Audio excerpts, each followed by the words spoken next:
제가 예술고에 한 10년 동안 재직을 했었어요.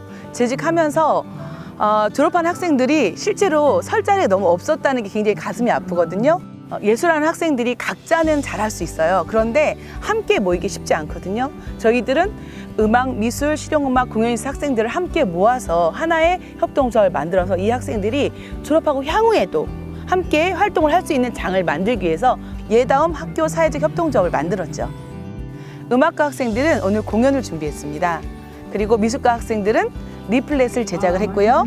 그 다음 실용음악 학생들은 음향을 준비하고 있고 공연예술과 학생들은 유튜브 방송을 준비하고 있습니다. 학생들이 굉장히 많은 그 배움을 안고 갔으면 좋겠습니다.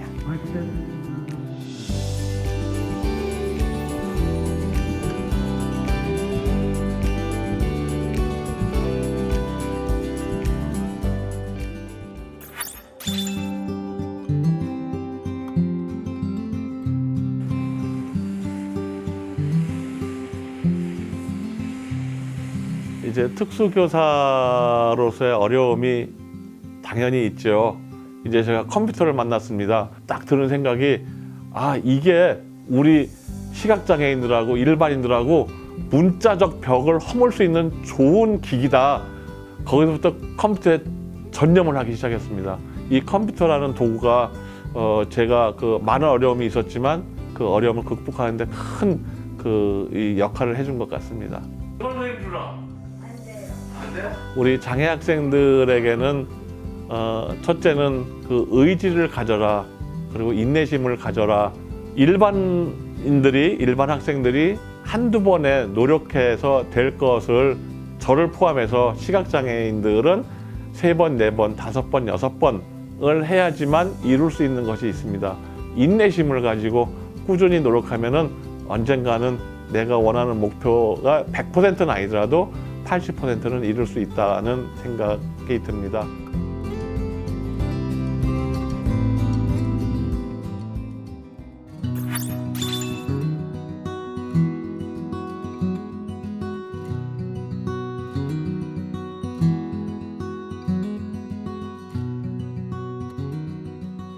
아이들과 함께한 글쓰기는요, 본 대로 들은 대로 겪은 대로 글쓰기고요. 그러다 보니까 지금 자기의 삶을 들여다볼 수 있고요. 글 나눔을 통해서 친구들을 있는 그대로 바라볼 수 있고요. 친구들에게 어떠니? 라고 물어봐 줄 수 있는 그런 건강한 아이를 키울 수 있는 교육이라고 생각합니다.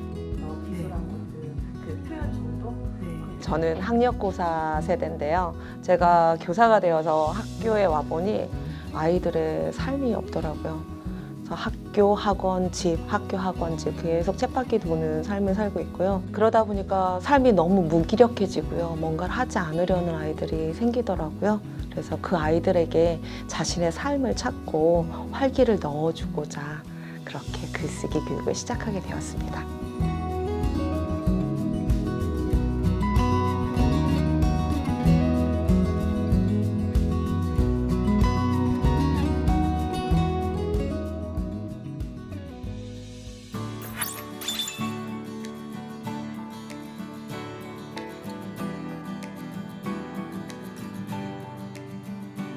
누구나 다 살아가며 어려움을 겪을 수가 있습니다.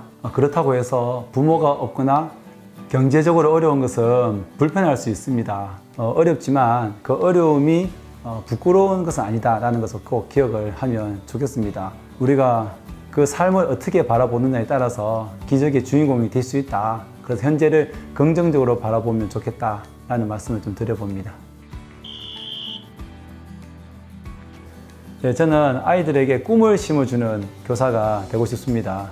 제가 초등학교, 중학교 다닐 때 많이 힘들 때에 담임 선생님들께서 많은 힘을 주셨습니다.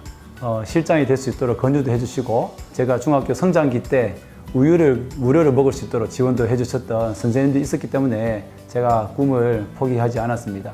그래서 그분들을 위해서라도 제가 우리 학교에서 힘들어하는 아이들에게 또 소외감을 느끼고 있는 아이들에게 먼저 다가가서 꿈을 심어주는 것이 저의 꿈입니다.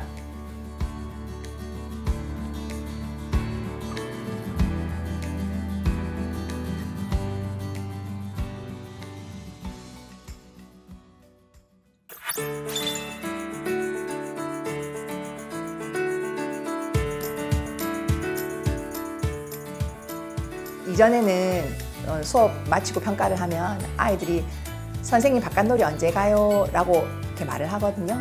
그래서 내 수업이 아이들을 행복하게 하고 있지 못하구나라는 죄책감, 어린 시절 제가 놀이로 행복했던 것처럼 아이들도 매일매일 행복했으면 좋겠다라는 생각으로 놀이를 열심히 시작하게 되었습니다.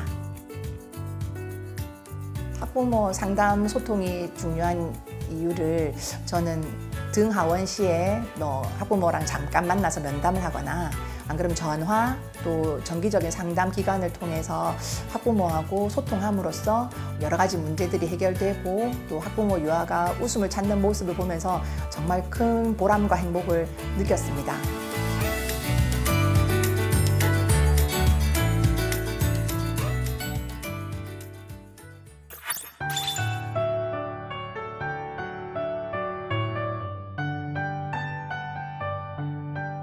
죽은 시인의 사회라고 하는 영화가 있습니다. 피터 감독인데요. 그 영화를 보면은 학생들과 소통하는 여러 장면들이 나오는데 한 대략 7가지 퍼포먼스가 나옵니다. 그 퍼포먼스들을 종합해 보면은 몸의 기억, 학생들로 하여금 머리의 지식 전달에 그치는 것이 아니라 몸의 깨우침을 통해서 교사와 소통하는 그 감동적인 장면이 나옵니다. 그 감동적인 장면이 바로 학교에서 어떻게 완성시킬 수 있을 것인가, 그걸 가지고 고민했던 게 바로 감성기술법입니다.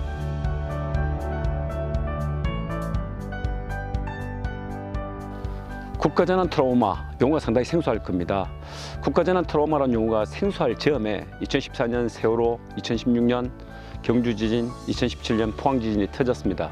현장에서 요청해 오신 많은 분들의 아픔을 그냥 제가 눈 감지 않고 도와드렸던 그 계기가 선진국의 어떤 모뎀이 되지 않겠느냐라는 생각이 들어서 현장에 투입하게 되었습니다.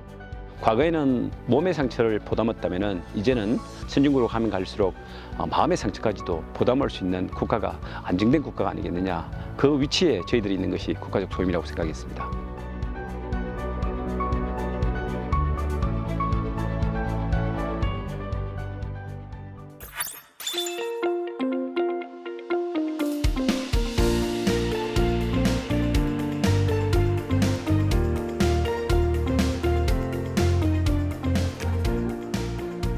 학생들 수업 운영이라든지 그다음에 수업 운영을 하면서 예방을 어떻게 또 접목시켜 가지고 수업에 지장이 없게 하면서 또 예방 활동을 할 수 있을까, 이런 것들이 사실은 제일 걱정이 되었었고, 그래서 코로나가 빨리 종식되기를 바라면서 제 작은 힘이 보탬이 되고자 매일 아침 발열 체크 등 방역 활동에 열심히 하고 있고, 학생들이 올바른 마스크 착용법을 잘 실천하도록 지도하고 있습니다.